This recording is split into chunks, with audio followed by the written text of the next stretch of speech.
Welcome back to another segment of our Regal London web series. Returning for our Spring 2024 episode is my ex-colleague and friend Nicholas Spencer, who is a partner and head of London project sales from Knight Frank's Middle East office based in Dubai. It's a pleasure having you with us again, Nick. Thank you, Fahd. Good to be back as always. Good to be back. Let's just get straight into it. If you could please provide our viewers with the London market update, how the market has fared, let's say, over the last 3 months of 2023 and now moving into 2024.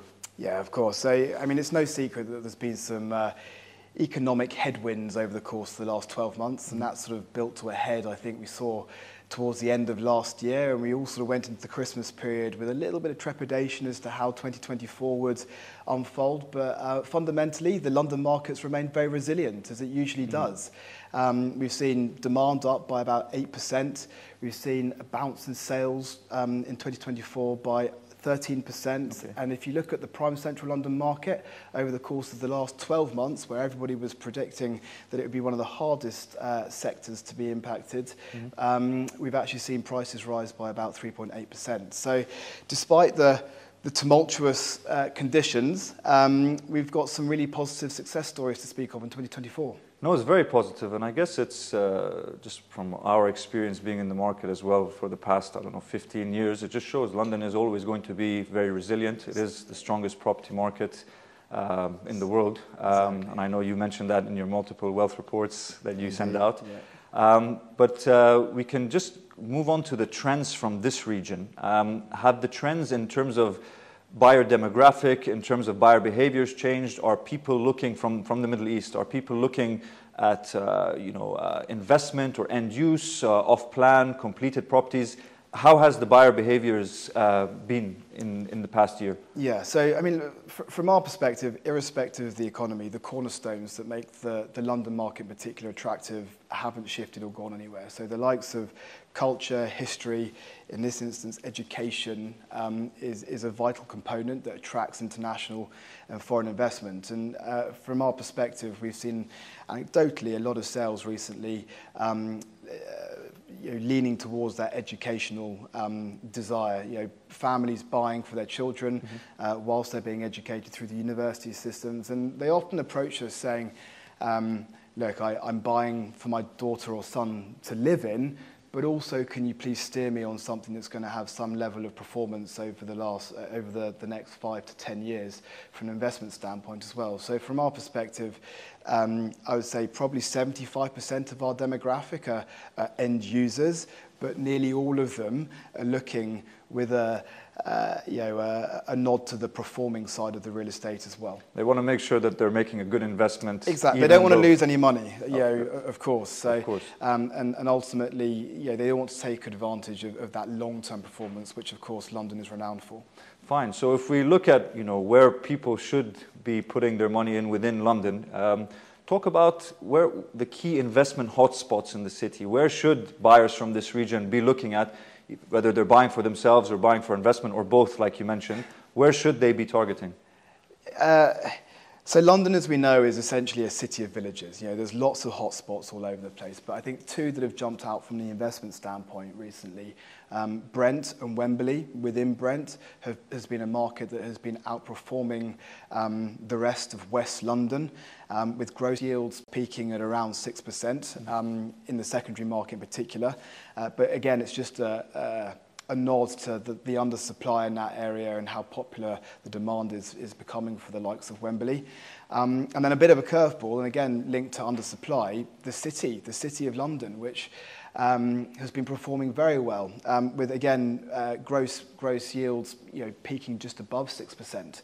Again, totally linked to the undersupply, but it's that location element, isn't it? You're close to the centre of London, you're well connected, there's vibrancy on your doorstep. Those tenants that are typically occupying in the city can afford it, from the sort of finance backgrounds, maybe in insurance industries. So, that's where they want to be based. Now, of course, if you go further out in East London, you can see yields getting onto sort of 6.5%, maybe even on towards 7%, if I mention like the Dagenham. But these are still very much evolving markets, and from a Middle Eastern standpoint, most want to be as central or as close to West London as possible. And Wembley and the City are two markets that have jumped out for us in terms of performance. That's interesting that you say that, because I remember the City used to be a location, like when I was studying 25 years ago, it just used to be people going to work and then returning home. But the place has completely transformed now. It's become, like you said, very vibrant. The restaurants, the cafes, the places to go out, obviously the offices as well, the new homes that have come up in the area. Leads me on to my final question, because we do have a development there. So of our 4 developments in our portfolio, we've got Fulton and Fifth in Wembley, we've got the Clarendon in Watford, behind you we've got the Hayden in the City of London, and we've also got the Laundry in London Fields. Where would you put your money today of our 4 developments? You have a diverse and compelling portfolio at disposal, so it's a luxurious position to be in. We know about the performance of Fulton and Fifth. We've been fortunate to be involved in that.